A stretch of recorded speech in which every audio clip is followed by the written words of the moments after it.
बिस्मिल्लाहिर्रहमानिर्रहीम। अस्सलाम वालेकुम एवरीवन। मैं हूं आपका होस्ट विशाल शाकिब और आज हम फ़ौजदारी मुकदमात की अगर मैं कहूं कि सबसे इम्पोर्टेंट टॉपिक के ऊपर बात करें तो गलत नहीं होगा। हम बात करने जा रहे हैं लॉ ऑफ कत्ल और कंपाउंडिंग के ऊपर। इस टॉपिक को ज्वाइन किया इस टॉपिक पे बात करने के लिए हमें ज्वाइन किया है अगेन मियाँ अली हैदर साहब ने, और उन्हीं से इस टॉपिक के ऊपर हम डिटेल डिस्कशन करेंगे। अस्सलाम वालेकुम सर। वालेकुम सलाम। Sir first of all welcome back to the show.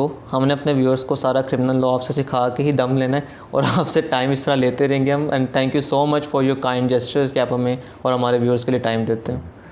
पहली बात ये कि I know very little about criminal law और मैं ख़ुद अभी तक एक लर्निंग फेज़ पे हूँ।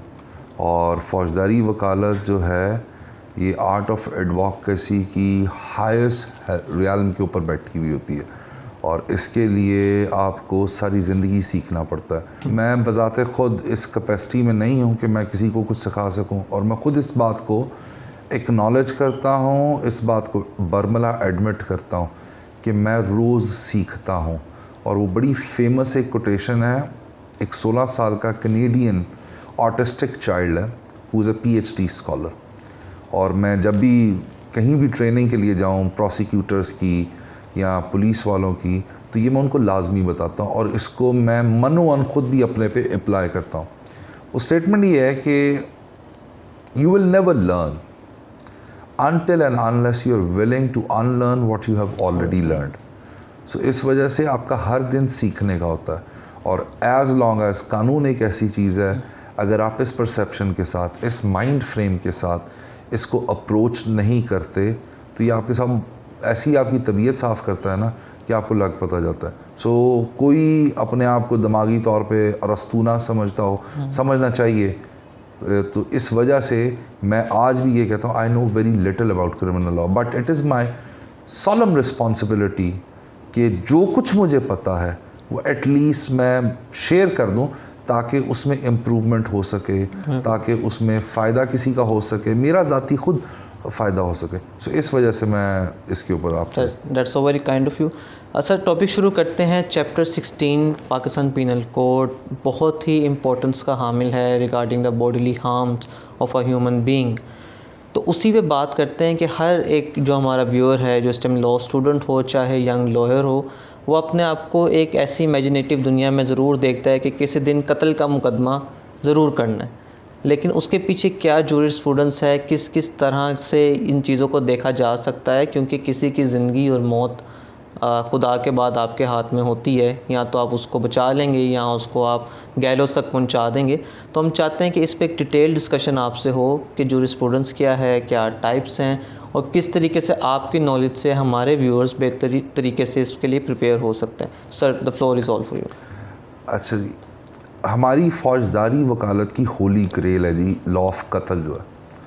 एक यंग एंट्रेंट हो, एक मिड करियर हो या एक एक्सपीरियंस फ़ौजदारी वकील हो, सो ये उसका हमेशा ख्वाहिश रहती है, हमेशा उसकी ख्वाहिश होती है कि वो जो ट्रायल एडवोकेसी में जो मर्डर ट्रायल है वो उसको कंडक्ट करे, और ये एक ऑनर भी होता है।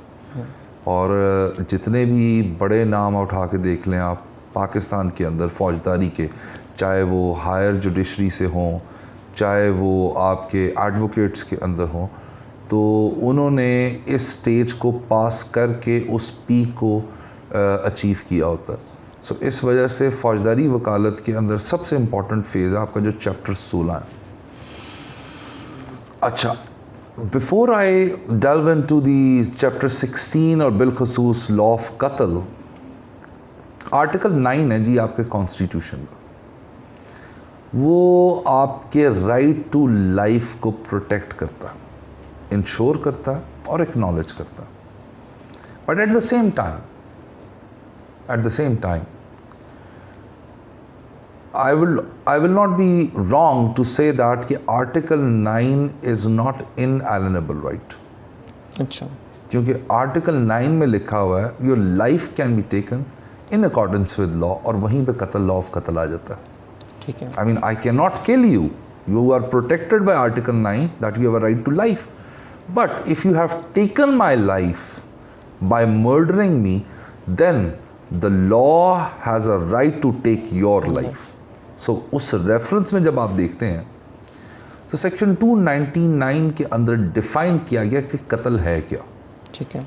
अगेन इसकी भी डिटेल में जाने से पहले मैं आपको ये बता दूं कि क़िसास दियत ऑर्डिनेंस ने चैप्टर 16 इनकलकेट किया था आपके इस पाकिस्तान पीनल कोड के अंदर, और मेरा अपना ज़ाती बहुत छोटे से नॉलेज और एक्सपीरियंस की बेसिस के ऊपर मानना ये है कि जो आपका ओल्ड इंग्लिश लॉ का कॉन्सेप्ट था वो बहुत बेहतर पोजीशन था एज़ कंपेयर टू जो हमने चैप्टर 16 डाला है। अच्छा। और उन्हीं एम्बिग्विटीज़ जो चैप्टर 16 ने क्रिएट किए हैं उसके ऊपर हम बात करेंगे, लेकिन उससे पहले जो आपका ओल्ड इंग्लिश लॉ था उसके अंदर culpable homicide, inculpable homicide, manslaughter, 2+2 very straight forward kind of a thing. So coming back to कत्ल, याद रखिएगा कोई भी ऑफेंस हो, ऑफेंस ये कॉम्पोजिशन होता है दो चीज़ों, एक आपका मेंस रिया और एक आपका एक्टस रियस। अच्छा, हमारे यहाँ इन दोनों चीज़ों को किताबों के अंदर और कमेंट्री के अंदर बहुत ओवर सिंप्लीफाई करके बताया गया। Mens rea means ill intent, actus reus means wrongful act. लेकिन अगर आप इंग्लिश लॉ का कॉन्सेप्ट देखें तो वो मेंस रिया को डाइसेक्ट करता है तीन चीज़ों। ठीक है। वो कहता है कि आपका मेंस रिया सिर्फ इल इंटेंट नहीं है, वो तीन लेयर्स देता है। सबसे पहले there must be a malice aforethought, you premeditated upon it and you deliberated upon it. These three stages are the one जो कंपोजिशन बनते हैं एक मेंस रिया के, and consequent to that you does that act, which is the actus reus part। और इसी वजह से मैंने वन ऑफ द लेक्चर्स में शायद आपको बताया भी था कि लेजिस्लेचर ने बहुत सोच समझ के मंतक और मंशा के साथ आपकी ताज़ीरात पाकिस्तान को दो हिस्सों में डिफाइन किया हुआ। एक है कत्ल, एक है डिफाइनिंग सेक्शंस और एक है पेनल्टी सेक्शंस। और आप मेंजरिया का पोर्शन, एक्टस रियस का पोर्शन कहाँ से एक्सट्रैक्ट करते हैं? From defining sections. और पेनल्टी आपकी आ जाती है, जो भी सज़ा उस ऑफेंस की होगी वो पेनल्टी सेक्शन से आ जाती है। सो इस वजह से इसके ऊपर बात करने से पहले ये देखना पड़ेगा हमारे यहाँ लॉ में कत्ल को डिफाइंड किस तरह किया गया। तो वो कहते हैं कत्ल means causing death of a person, death of a human being. ये कत्ल कि अगर आपने किसी की डेथ कॉज कर दी है, किसी की लाइफ ले ली है, उसका राइट टू लाइफ को आपने सलब कर लिया है बाय उसको मारने के बाद, तो ये आप कत्ल है। ठीक है। अच्छा, अब mode, mechanism, weapon, mode, mechanism and weapon, chapter 16 के अंदर इन तीनों लिटमस टेस्ट के ऊपर कत्ल को 4 कैटेगरीज दे दी गई। ठीक है। मोड, मैकेनिज्म और वेपन, और 4 कैटेगरीज बना दी इन्होंने। The most important and the fundamental, जिसको फर्स्ट डिग्री मर्डर कहेंगे, कोल्ड ब्लडेड मर्डर कहेंगे, वो आपका बना दिया इन्होंने कत्ल अम्द। ठीक है। सेकेंड वाज इज कत्ल शबीयम, देन यू हैव कत्ल खता, देन यू हैव कत्ल बिस्सबब। आज से तो ये सुनते हैं कत्ल कर दी। हाँ, कत्ल कर दिया, लेकिन ये 4 डिफरेंट किस्म के कत्ल है। ठीक है। और ये भी मैं आपको वन बाय वन बाइफरकेट करता जाऊंगा और आपको पता चलेगा कि किस में क्या चीज़ मिसिंग है तो वो कौन सा कत्ल बन जाता है, और क्या चीज़ हो तो वो कौन सा कत्ल बन जाता है। क्योंकि हमारे यहाँ नॉर्मली आपने परसेप्शन बना ली है कि सिर्फ कत्ल अम्द ही होता है जी, कत्ल ही होता है, लेकिन कौन सा कत्ल होता है ये बहुत बड़ी एक साइंस इनकॉर्पोरेट की लेजिस्लेचर ने आपके इस चैप्टर 16 में। ठीक। और अटेम्प्ट टू कमिट कत्ल वगैरह मैं इसमें इंक्लूड नहीं करूँगा, बिकॉज इन चारों के अंदर लॉस ऑफ लाइफ हो गया, तो इसलिए मैं इसको अलग सेक्शन 299 के कत्ल की रोशनी के अंदर ये 4 ही रखूँगा आपके पास। हाँ, बिल्कुल ठीक है। अच्छा जी, सबसे पहले आ जाते हैं सेक्शन 300 के ऊपर। ये आपको बताता है कत्ल है क्या, लेकिन यहाँ बड़ी एक इंटरेस्टिंग सी साइंस है। अगर आप सेक्शन 300 को देखें तो ये आपको बता देगा कत्ल अम्द है क्या। ठीक है। और इसकी सज़ा जो प्रोवाइड कर दी गई ना, वो सेक्शन 302 के अंदर 3 कैटेगरीज में सज़ा प्रोवाइड की गई है। एक सबसे पहले कत्ल अम्द, जिसके अंदर आप सज़ा देंगे सज़ाए मौत एज किसास। ठीक है। दूसरी आप सज़ा देंगे उसके अंदर, वो होगी डेथ एज ताज़ीर या लाइफ इम्प्रिजनमेंट। ठीक है। और तीसरी कैटेगरी आ गई जहाँ पे आप 25 साल उसको सज़ा दे सकते हैं। अच्छा, यहाँ पे इस पॉइंट इन टाइम के ऊपर हम अगर डिस्कशन कर रहे हैं तो यहाँ मैं आपके व्यूअर्स को बताना ये चाहूँगा कि पाकिस्तान उन ममालिक में शामिल है जहाँ पे आज भी डेथ पेनल्टी दी भी जाती है और एग्जीक्यूट भी होती है। So we are not signatory to the abolition of death penalty. हमारे मुल्क के अंदर सजाए मौत बहुत सारे ऑफेंसेस के अंदर है, तो वहाँ दी भी जाती है और एग्जीक्यूट भी होती है। अच्छा, coming back to the topic, सवाल ये खड़ा हुआ कि है एक ही किस्म का कत्ल, विच इज़ कत्ल अम्द, 3 सज़ाएं क्यों? Why this multi layered punishment? ठीक है। As a lawyer, as a student of law, it comes in my mind, क्योंकि हमारी टारगेटेड ऑडियंस फ्रेश ग्रेजुएट है, वो सोचेगा बैठ के कि मुझे बात समझ नहीं आ रही लेजिस्लेचर की कि कत्ल अम्द हुआ जी और 3 सज़ाएं क्यों हैं? अच्छा, इसके पीछे भी एक बहुत बड़ी रीज़न दी एक्टर। सबसे पहले हम 1 बाय 1 केटर करते हैं। 302A, और यहाँ पे कभी भी आप 302A को इन आइसोलेशन नहीं पढ़ सकते। अच्छा, 302A को समझने के लिए कि आपने जहाँ सजाए मौत है इसके सांस देनी है, तो 2 सेक्शंस और हैं, कोरस्पोंडिंग प्रोविजंस हैं जो जिनका यहाँ पे होना बहुत ज़रूरी है। ठीक है।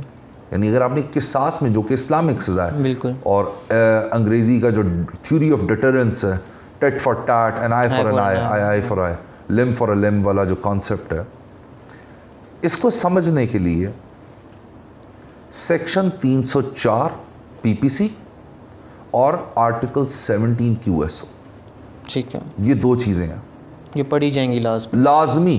ठीक है। वो क्या कहती हैं जी? 304 ये कहता है कि अगर आपने सज़ा देनी है कत्ल आमद में एज के सास, तो कानून शहादत के अंदर जो तज़कियतुल शहूद की रिक्वायरमेंट है वो पूरी होनी चाहिए। ठीक है।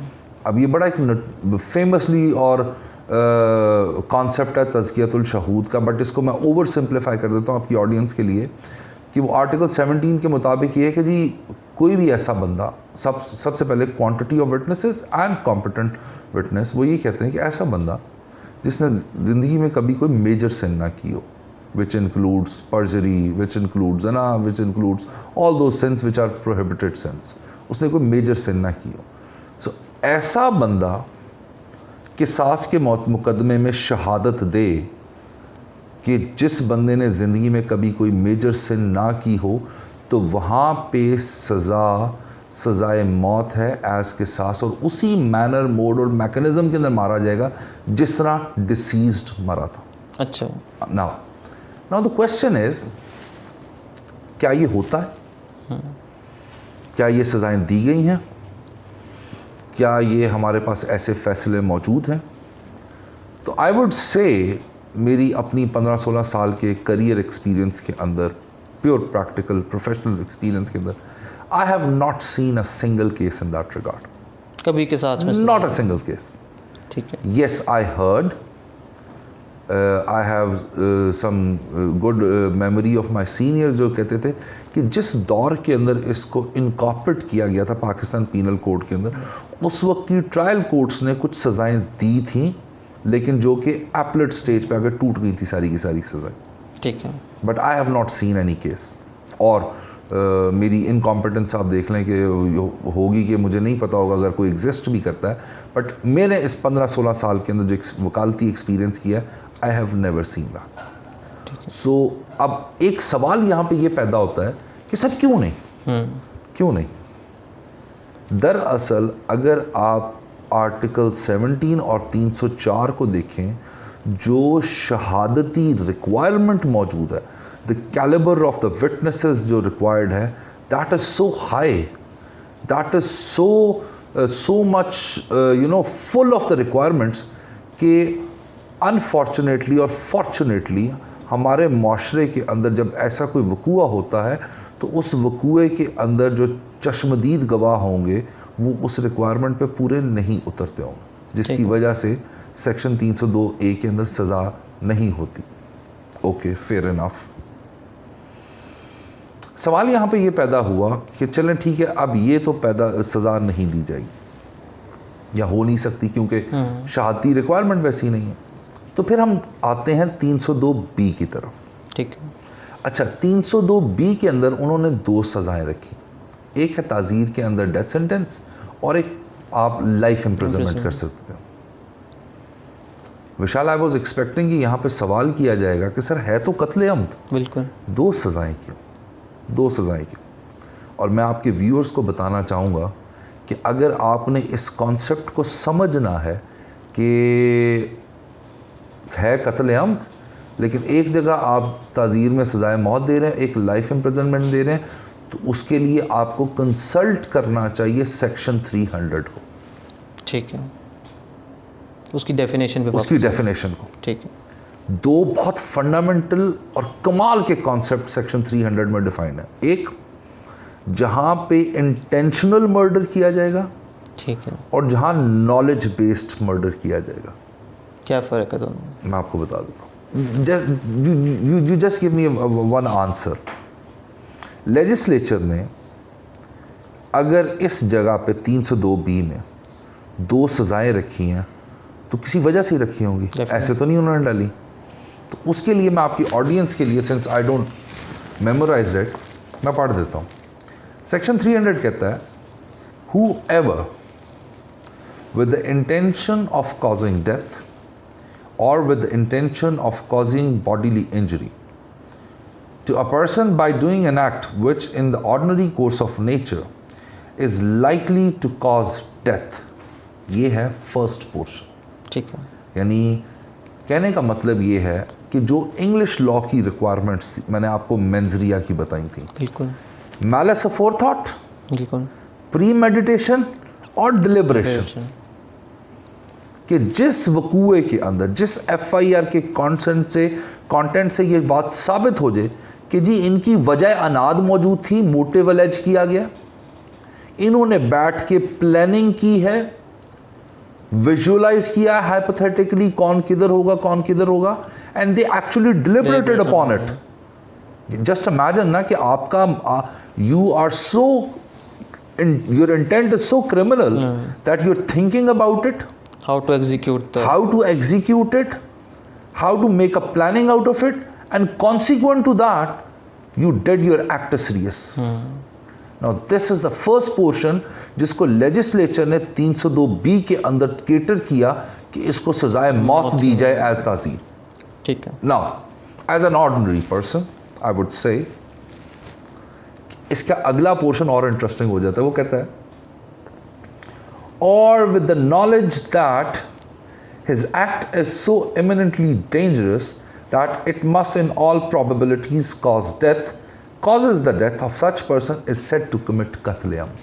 Now just tell me, don't you think there is a difference between intention and knowledge?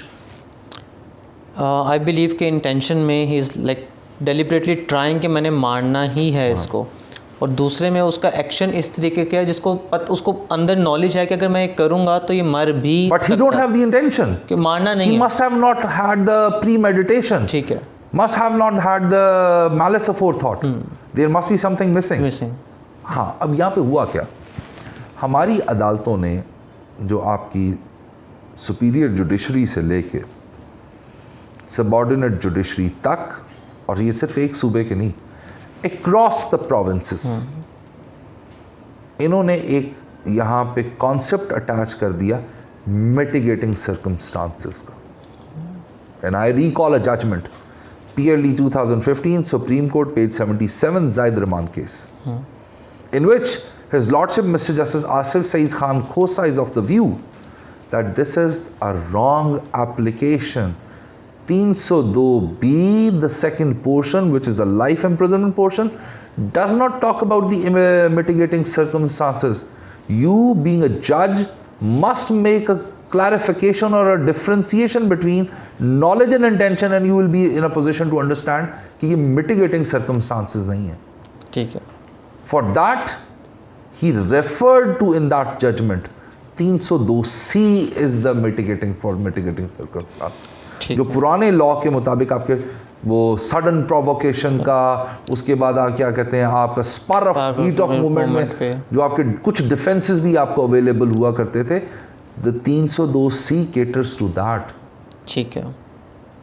अच्छा, यहाँ पे बात ख़त्म नहीं हुई। इंटरेस्टिंग फैक्टर ये है कि आपने 2 डिफरेंट प्रोसीजर्स ऑफ लॉ को कंफ्यूज करना शुरू कर दिया। वो कैसे? और वो कंफ्यूजन स्टार्ट होती है 305 से लेकर 309 तक जाती है। ठीक है। अगर सिर्फ उनके आई डोंट मेमोराइज ज़ुबानी, तो मैं अगर आपको देख के बता सकूं,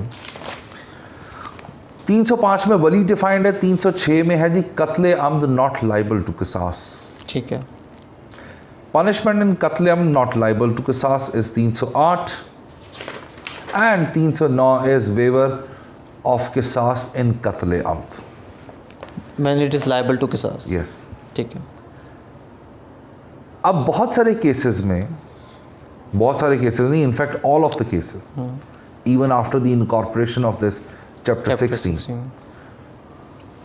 किसास कब लगनी है, कब नहीं लगनी, किसास कब इन्फोर्सेबल है, कब इन्फोर्सेबल नहीं है, वली कौन होगा। जायद रहमान केस के अंदर सुप्रीम कोर्ट ऑफ पाकिस्तान ने कहा कि all the provisions starting from 305 till 309 are not applicable to the extent of the cases coming under 302B। ये अप्लाई ही नहीं करें? No, not at all. ठीक है। They only apply in the cases of 302A, 302A. So technically, legally or practically, 302A becomes redundant, and all the subsequent provisions starting from 305 to onwards, तो जितने भी subsequent sections हैं they become redundant. So अगर आप practical aspect से देखें तो 302A और 305 onwards ये redundant हो चुके हैं, ये applicable ही नहीं है। ठीक है। As long as the cases are tried in Tazir, and when I'm saying as long as, trust me, every case is tried under section 302B. ठीक है। So इस वजह से ये एक वो different hierarchy है, और इस चीज़ की confusion को explain किया आसिफ सईद खान खोसा साहब ने अपनी इस judgment के अंदर कि हमारे यहाँ ये सारी की सारी confusion create हुई है इस chapter के incorporate होने से, और उसके बाद डिफरेंट जजमेंट्स एंड प्रेसिडेंट्स, और इस जजमेंट के अंदर उन्होंने almost he discuss all the judgments so far जितनी भी अवेलेबल थी और उनकी जितनी परसुएसिव वैल्यू थी। सो इसी वजह से ये it was a greater in quantity number of जजेस to set aside that practices. और इस जजमेंट के एंड पे उन्होंने लिखा कि हम ये जजमेंट चारों सूबों की हाई कोर्ट्स और सबॉर्डिनेट कोर्ट्स को भिजवा रहे हैं कि आइंदा के बाद आपने लॉ ऑफ कत्ल को जब ऑपरेट करना है तो इस मैकेनिज़्म के तहत ऑपरेट करना है जो हमने डिफाइंड कर दिया है। इस डिबेट में नहीं पढ़ना, क्योंकि 302A किसास से रिलेटेड है। ये सेक्शंस जितने भी मैंने आपको बताए ये किसास से रिलेटेड, इनका ताज़ीर से कोई ताल्लुक़ नहीं है। तो ये कहना गलत नहीं है कि जो लॉ स्टूडेंट्स और यंग लॉयर्स इस चीज़ को, हमारी वीडियो को देख रहे हैं, कि उन्होंने अगर कत्ल के बारे में पढ़ना है तो ये जजमेंट के बगैर नहीं पढ़ना। That is the go to judgment as of now. ठीक है। क्योंकि वो by virtue of article 189 is binding upon everyone, और उस जजमेंट के अंदर उन्होंने बाकायदा बताया, और वो जजमेंट इस वजह से भी उनके लिए ज़रूरी है ताकि मेंटल क्लैरिटी के लिए कि पहले क्या होता रहा, राइट और wrong is not the thing to discuss, but what is the new thing now कि जिसके तहत अब इसने ऑपरेट होना है। तो जायद रहमान इज़ द जजमेंट जिसने लॉ ऑफ कत्ल की शेप को पूरा का पूरा चेंज कर दिया। बिल्कुल ठीक है सर। तो अब हम इसकी आगे टाइप्स पे आते हैं, जो आपने बताना था कि कत्ले अम्द का तो हमने आपसे सीखा, तो उसके बाद क्या है, तज़ीर में क्या डिफरेंस है? तज़ीर है क्या? हमारे व्यूअर्स को आप ये भी बताते चलें कि तज़ीर में और फिर किसास में क्या डिफरेंस आ रहा है। ओके, पाकिस्तान पीनल कोड के अंदर डिफ़ाइन किया गया है कि कितनी किस्म की सज़ाएँ हैं। अगर उसको मैं ओवर सिंप्लीफाई करूँ तो किसास है, ताज़ीर है, और उसके बाद जितनी भी सज़ाएँ हैं, दर्श, अर्श, दमन, दियत, ये मॉनेटरी हैं। मॉनेटरी यानी in terms of financial compensation है। तो अगर दो के ऊपर रहें तो किसास तो वही है कि लिम फॉर अ लिम, कि अगर आपकी जिस मॉडर्न मैकेनिज़्म के अंदर आपकी इंजरी आपको कॉज की गई है वैसी ही इंजरी कॉज करनी है, सब्जेक्ट टू तज़कियतुल शहूद, नंबर 1। नंबर 2, ताज़ीर ये है, इसको मैं ये कहता हूँ कि whatever the punishment given by the political authority, कि उस वक्त आपके मुल्क के अंदर जो पॉलिटिकल अथॉरिटी है वो जो कोई भी सज़ा ताज़ीर की तयन करेगी वो ताज़ीर के ज़ुमरे में आएगी। कैसे? किसास में भी सज़ाए मौत है और ताज़ीर में भी सज़ाए मौत है। तो हमारी पॉलिटिकल अथॉरिटी ने, हमने ये, हमारे लेजिस्लेटर्स ने ये सोचा कि हमने सज़ाए मौत भी रखनी है। वो रिक्वायरमेंट तो पूरी नहीं हो सकती, वो रिक्वायरमेंट तो पूरी नहीं हो सकती जो किसास की है। तो ताज़ीर के अंदर वो रिक्वायरमेंट नहीं है, शहादती रिक्वायरमेंट जो कि किसास के लिए चाहिए होती है। सो वो थोड़ी लैक्स और रिलैक्स्ड किस्म की रिक्वायरमेंट है कि आपके पास ऑकुलर अकाउंट होना चाहिए। तो आप इस बात की निटिग्रिटी में नहीं जाएंगे कि सादिक और अमीन है भी कि नहीं गवाह, इसने कभी कोई मेजर सिन की है कि नहीं। आप अदर कानून शहादत तरीके आपको बताता है कि आप उसको डिस्क्रेडिट करेंगे, झूठी शहादत दे रहा है, तो फिर अदरवाइज सज़ा जो है वो ताज़ीर के अंदर हो। सो आपके पाकिस्तान पीनल कोड के अंदर डेथ से लेके सिंपल इम्प्रिजनमेंट 3 महीने की हो, 1 महीने की हो, वो ताज़ीर के ज़ुमरे में आती हैं सारी की सारी सज़ाएँ। और बाकी जो हैं वो फाइनेंशियल और कॉम्पनसेटरी वो जो पनिशमेंट सब हुआ है। सर आपने बताया कि 302A के अंदर अगर किसास के अंदर आपको सज़ाए मौत होती तो उसी मौड और मीन के ज़रिए होती जिससे आपने किसी को कत्ल किया है। तो जब तज़ीर के अंदर सज़ाए मौत होती है तो क्या उसी तरीके से होती है जिस तरीके से मारा गया? अच्छा, ये आपका सवाल बनता है एग्जीक्यूशन का जी, कि एग्जीक्यूट कैसे किया जाएगा। फ़र्ज़ करो मैंने गॉड फॉरबिड विशाल की गर्दन काट दी, तो क्या मेरी भी गर्दन काटी जाएगी? अब इसके ऊपर अगर आप हिस्टोरिकली जूरिस्प्रूडेंस को देखें तो जो एग्जीक्यूशन का मैनर है वो पूरी दुनिया में डिफरेंट है। यानी पाकिस्तान के अंदर चाहे किसास में सज़ा हो जाए, चाहे आपकी ताज़ीर में सज़ा हो जाए, जो एग्जीक्यूशन है वो थ्रू हैंगिंग है। ठीक है, क्योंकि हमारे यहाँ ना वो तलवार से गर्दन काटी जा सकती है, ना वो पॉइजन वाला तरीका लगाया जा सकता है, वो इंजेक्शन लगाया जा सकता है, ना इलेक्ट्रिक शॉक। और ये तीनों तरीके एक्सेप्ट जो cutting chopping neck with sword है, उसके अलावा जितने भी तरीके हैं अमेरिका की बहुत सारी स्टेट्स में जहाँ डेथ पेनल्टी दी जाती है वहाँ इलेक्ट्रिक शॉक से भी दी जाती है, उसके बाद वो इंजेक्शन से भी दी जाती है और हैंगिंग भी होती है। सो हमारे यहाँ चाहे किसास में सज़ा होती, पहली बात हुई नहीं आज तक, अगर होती तो आई रेकन एंड आई बिलीव कि वो हैंगिंग के थ्रू ही होनी थी, नॉट द वे, क्योंकि किसास की जो रिक्वायरमेंट है ना वो बहुत सख्त है। इसके ऊपर बहुत सारी अहादीस भी हैं, बहुत सारी रवायात भी हैं कि the moment your anger is in it आप किसास नहीं ले सकते। सो वो सेम नेचर की same injury, same force, same gravity के साथ हिट करना is a quite of difficult thing. So इस वजह से आई बिलीव कि अगर सज़ा होती तो फिर वो थ्रू हैंगिंग ही होनी थी। तो सर अभी हम बात कर रहे थे, आपने हदीस का रेफरेंस दिया, बहुत सारी डिबेट जनरल पब्लिक के अंदर पाई ये जाती है कि इस्लामी कानून नाफिज होना चाहिए, इस्लाम का कानून आना चाहिए। जब इस्लाम ने दे दी है सज़ा कि अगर आपने कत्ल किया है तो कत्ल की सज़ा किसास के ज़रिए देनी है, और उसका तरीक़ेकार भी आपकी पीनल कोड में चैप्टर 16 ने बता दिया गया, आपके बकौल वो चीज़ हो ही नहीं सकती, तो फिर क्या ज़रूरत थी लेजिस्लेटर को एक नई चीज़ ऐड करने की जब एक ऑलरेडी चीज़ मौजूद है? तो इस पे थोड़ा सा क्लैरिफाई कीजिएगा हमारे माम पे।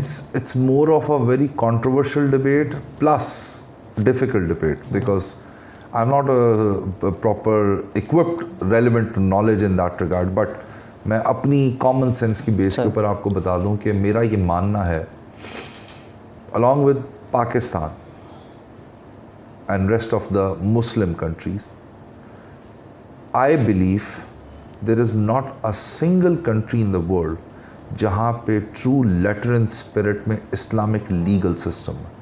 Not even Saudi. Not even Saudi Arabia. Okay. क्योंकि आप गवर्नमेंट की formation, the mechanism for legislation और उसके बाद इम्प्लीमेंटेशन से चीज़ों को एवेल्यूएट करते हैं।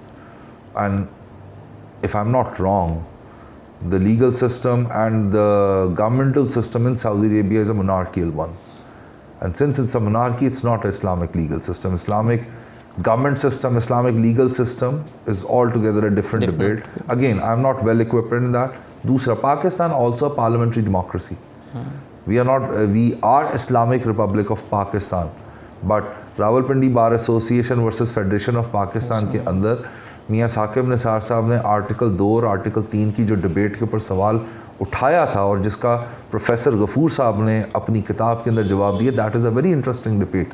वो एक अलग टॉपिक है, उस पर नहीं जाते, but what I am trying to say is कि हमारे यहाँ we are Islamic country for the sake of writing in the constitution, but our legal system is a mixture of both Western legal system and certain provisions which are Islamic, but do we see them being implemented in a code of law? The answer is no.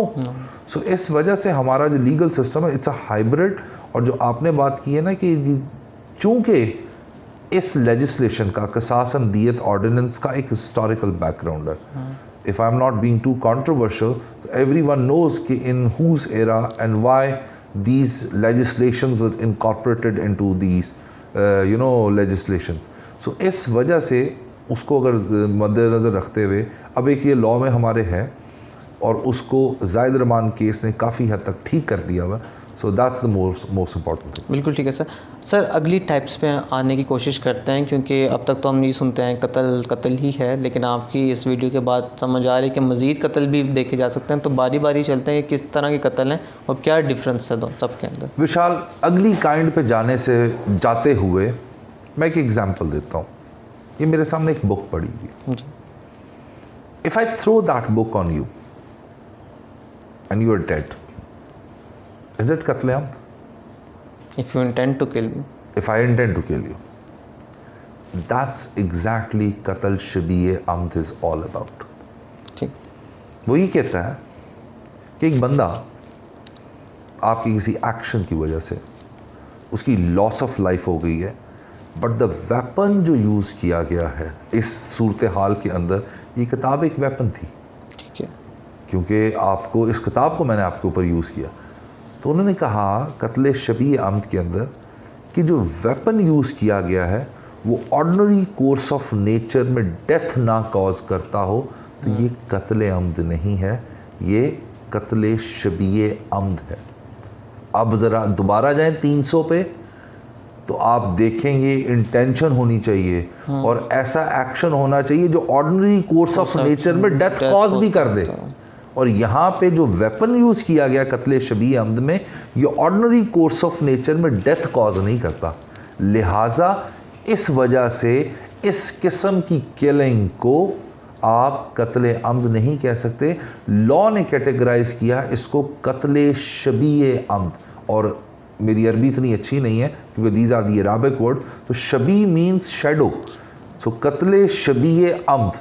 सो कत्ले अमद की शबी जो है वो loss of life की सूरत में तो है, but weapon जो है यूज़ किया गया यहाँ पे वो ऑर्डिनरी कोर्स ऑफ नेचर में डेथ नहीं कॉज करता। तो अगर कोई इंसान ऐसा वेपन यूज़ कर ले जिस जो ऑर्डिनरी कोर्स ऑफ एक्शन में डेथ कॉज ना करता हो, लेकिन उसकी इंटेंट हो कि मैं इसको मार दूं, उसका सबसे बेहतरीन तरीका, मैं आपको ज़रा उसका सेक्शन को एग्जैक्ट पढ़ लेता हूँ ताकि आपको आइडिया हो जाएगा कि हम किस कॉन्टेक्स्ट में उसको बात करना चाह रहे हैं।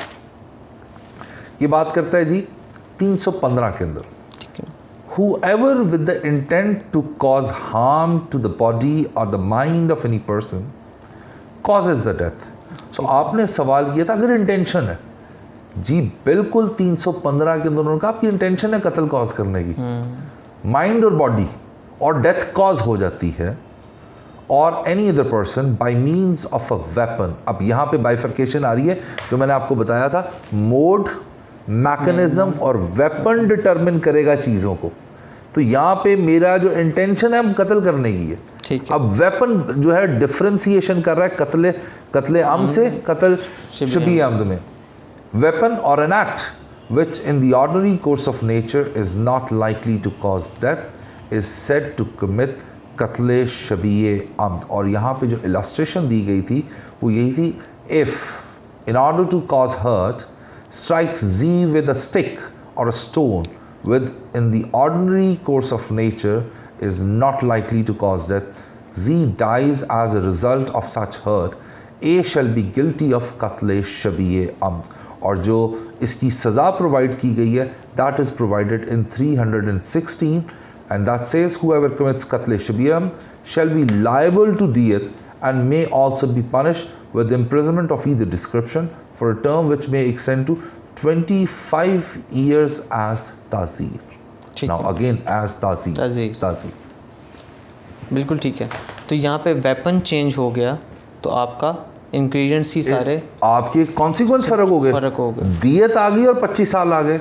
ठीक है. और मैं आपको सबसे इंटरेस्टिंग बात बताऊं, जो प्रैक्टिकल एस्पेक्ट है ना कत्ले शबीह अहमद का, कि अगर वो कहीं इस्टेब्लिश हो जाए कि हाँ, यानी जस्ट इमेजिन कि मुझे अदालत 25 साल तो जेल नहीं देगी ना किताब फेंकने पे, छड़ी से मारने पे. तो इस वजह से ये बहुत अच्छा. एक और चीज़ यहाँ पे मैं आपको बता दूँ, हमारे फौजदारी वकालत में जो आपकी क्या सीट ऑफ इंजरी है, कि आपने इंजरी दी कहाँ पे. अब एक सवाल आपकी ऑडियंस के दिमाग में आ रहा होगा, सर अगर स्टिक मारी सिरते हुए फिर. Now there is a difference under the weapon used. जो वेपनरी आपने यूज़ करनी है उसको अगर आप देखें तो स्टिक और डंडे में बहुत ज़मीन आसमान का फ़र्क है. स्टिक इज़ लाइक आपने दरख्त से कोई छड़ी थोड़ी और मारी और वो हो गया. और इवन अदरवाइज हमारी जो ह्यूमन बॉडी है, टॉर्सो जो आपका है, इसको मेडिकल जूरिस्प्रूडेंस के अंदर 2 हिस्सों में डिवाइड किया गया. या आप इसको इस तरह कह लें कि लीगल मेडिकल जूरिस्प्रूडेंस जो है आपकी, उसके 2 हिस्सों में. आपके बैली बटन से ऊपर का जितना भी एरिया, ये vital portion of the body है. ठीक है. और बैली बटन से जितना भी नीचे वाला हिस्सा है, that is a non vital part. So injury on the vital portion of the body is always considered as heinous. और बहुत दफ़ा अदालतें आपकी नीयत गेज कर रही होती हैं कि इसने चोट मारी कहाँ पे है, इसने इंजरी इन्फ्लिक्ट कहाँ पे की है. और समटाइम्स आपकी जो इंजरी होती है अगर वो आपके टांगों पे, पैरों वाली साइड पे, तो अदालत समझती कि हाँ इसकी नीयत हर्ट की हो सकती है, कत्ल की नहीं हो सकती. सो इस वजह से ये एक बहुत बड़ा डिटर्मिनिंग फैक्टर होता है. सो अगेन यहाँ पे लेजिस्लेचर ने जो सज़ा रखी है ना, वो सज़ा दियत भी रखी है और 25 साल भी रखी है. कि फ़र्ज़ करो अगर आपने कोई ऐसी इंजरी कॉज कर दी है, इस वेपन इस तरह का यूज़ हो सकता है जो कि ग्रे एरिया के अंदर है, कि ये ऑर्डिनरी कोर्स ऑफ नेचर में डेथ कॉज करेगा कि नहीं करेगा. तो उसमें फिर इसीलिए लेजिस्लेचर ने सज़ा रखी, क्योंकि you get what you deserve. Simple सी बात है. और क्राइम के अंदर मेरा अपना ये मानना है कि हर बंदे के राइट होते हैं. मुद्दई के भी राइट है, मुल्ज़म के भी राइट है. ठीक है. और जब कोई बंदा कोई क्रिमिनल एक्ट करता है, कोई ऑफेंस कमिट करता है, तो टेक्निकली वो अपने कुछ राइट्स फॉरगो कर रहा होता है.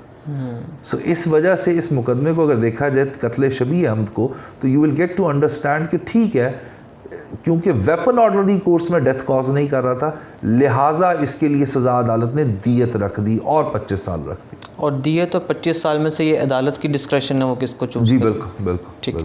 अच्छा सर, हमने कत्ले अमद और कत्ले शिबे अमद को डिस्कस किया. आगे चलते हैं कत्ले ख़ता.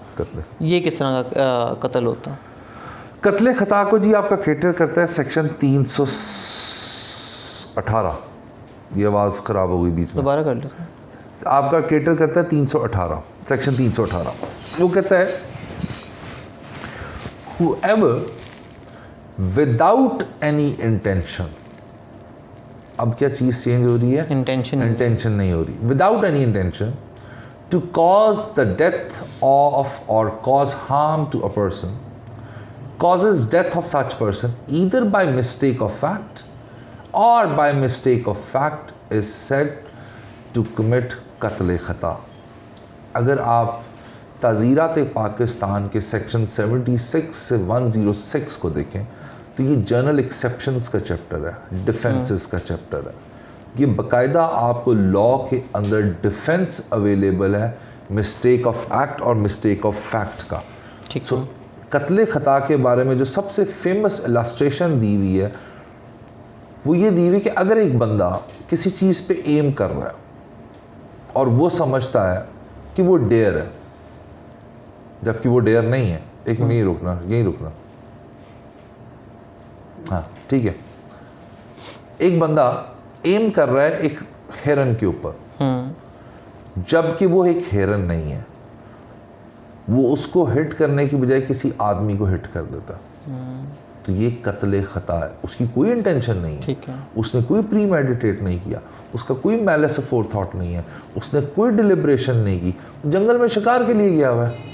And if he misses that dear और वो जाके किसी को शूट करता है, लग जाती है गोली, तो ये कत्ल ख़ता के ज़ुमरे में आता है। इसी तरह 319 में इन्होंने इसकी सज़ा भी प्रोवाइड कर दी कि कत्ल ख़ता की सज़ा क्या होगी, और उसमें कहते हैं whoever commits कत्ल ख़ता shall be liable to diyat only। ठीक है। नाउ कत्ल बेसबब में था, दियत होगा या लाइफ इम्प्रिजन या लाइफ 25 साल 25 सज़ा, 25 साल सज़ा होगी।